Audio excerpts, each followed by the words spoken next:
Hello बच्चों, आइए प्रश्न को पढ़ते हैं। प्रश्न यह है, हल कीजिए x प्लस 2 बड़ा है और बराबर है 0 के और 2x माइनस 5 छोटा है और बराबर है 0 के। तो आइए सर्वप्रथम प्रश्न की मुख्य अवधारणा को जान लेते हैं। मुख्य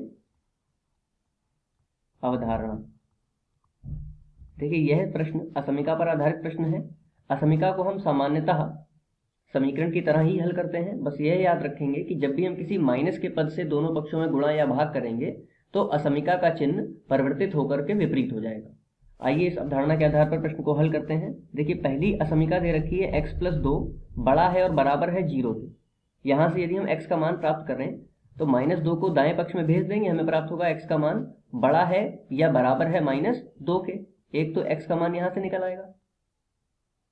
दूसरी असमीका दे रखी है 2x माइनस 5 छोटा है या बराबर है 0 के। तो यहां से यदि हम मान निकालें तो क्या प्राप्त होगा, 2x माइनस 5 को इधर भेज देंगे तो 2x छोटा है या बराबर है, यहाँ पर 5 आ जाएगा।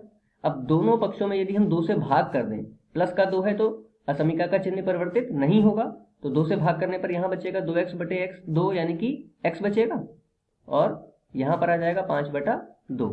तो यहाँ पर x का मान, अब देखिए यदि इसको हम सम्मिलित रूप में लिखना चाहें तो क्या लिख सकते हैं कि x का मान 5/2 से छोटा है या बराबर है, यानी कि 5/2 से बराबर हो सकता है। यदि समुच्चय के रूप में लिखना चाहें तो x का मान प्रदर्शित कर रहा है 5/2 से लेकर के, मतलब 5/2 तक होगा और -2 से बड़ा है।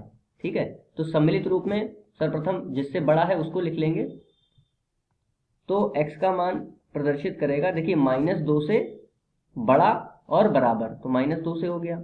ठीक है, और कहाँ तक, 5/2 तक, जिसमें 5/2 भी सम्मिलित है। तो यह बंद कोष्ठक का प्रयोग करके हम इसके मान को प्रदर्शित कर देंगे। मुख्य अवधारणा के आधार पर यह दिए गए प्रश्न का उपयुक्त उत्तर है। आशा करते हैं आपको समझ में आया होगा। धन्यवाद।